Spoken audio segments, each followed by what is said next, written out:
If society is fucked, what will be the breaking point? Also make sure to like and subscribe if you enjoy. Lack of accessible clean drinking water will come much sooner than global food shortages. It's already happening in places in California, Central Valley etc., where water table is so low, they have to truck in bottled water. Droughts will continue to get worse and worse. Eventually, enough people, globally, will lack regular access to clean drinking water that they will violently revolt etc. vs dying of dehydration.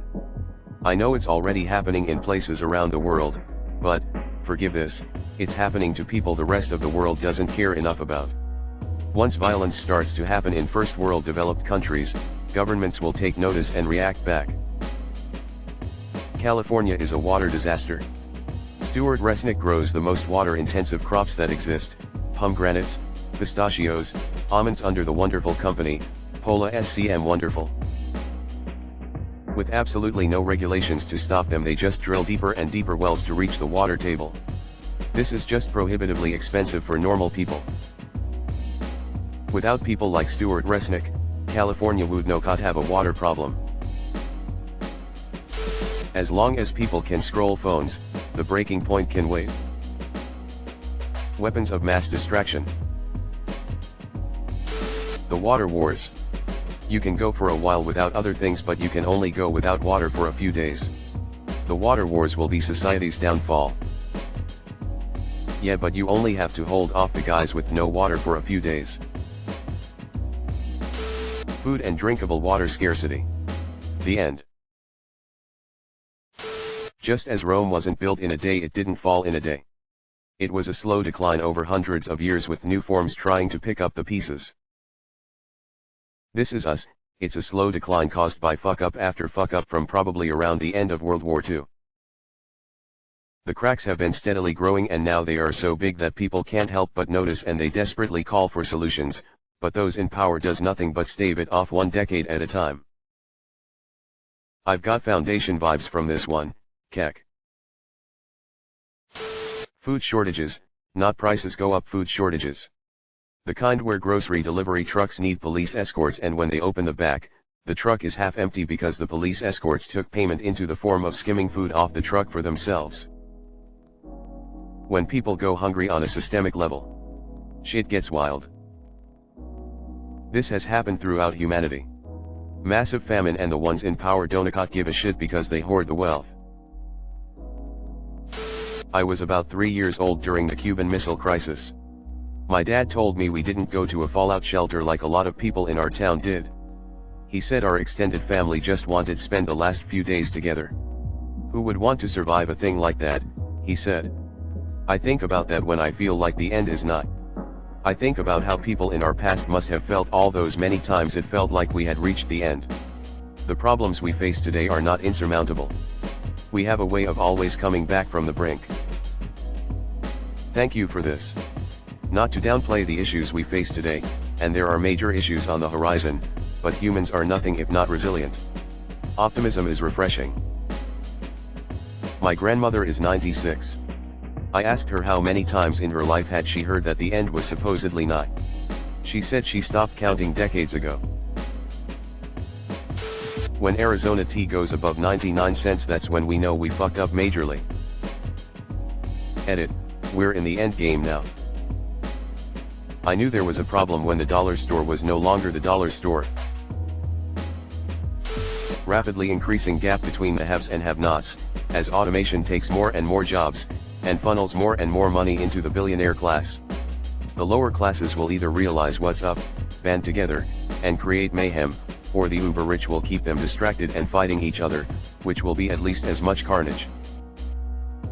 This is what's happening now. CIA is looking for fresh ideas. When the water runs out, like in the Bad Batch movie CSA, there's no breaking point. It's like boiling a frog, things just keep getting worse and worse for everybody but the 1%. According to a study that examined the similarities of failed civilizations, one big common indicator of its failure is big hypocrisy and corruption of the leading class/leaders. Food or water scarcity.